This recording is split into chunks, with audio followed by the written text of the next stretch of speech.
how to buy an Apple gift card. Now, buying an Apple gift card is a fairly simple process that depends upon how you want to buy it. The safest way would be to directly just go to their website, which is apple.com.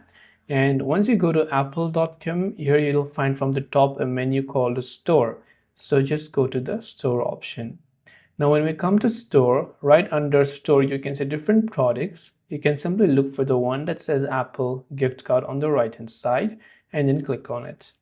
Then when you go to Apple gift card, you will see the gift card for Apple. So here click the Buy button. Now here you can select how would you like to send it. So you can get a physical copy of the gift card, but if you're in a rush, you don't really need a physical copy.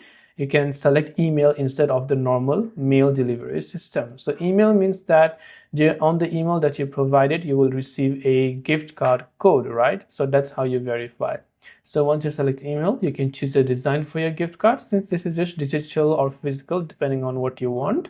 Scroll down and choose the amount of gift card you want for $25, $50 gift card, or $100 gift card.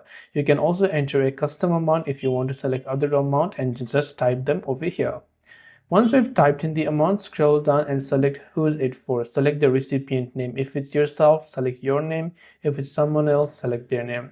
Recipient email address. So this will be the email address where the gift card code will be provided directly. So you want to be careful on this one.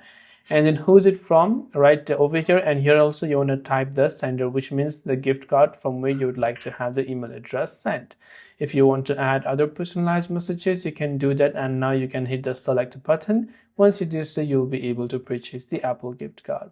The other ways to purchase it also through Amazon and other trusted sites, but make sure to look at the reviews and make sure that they are a trusted seller.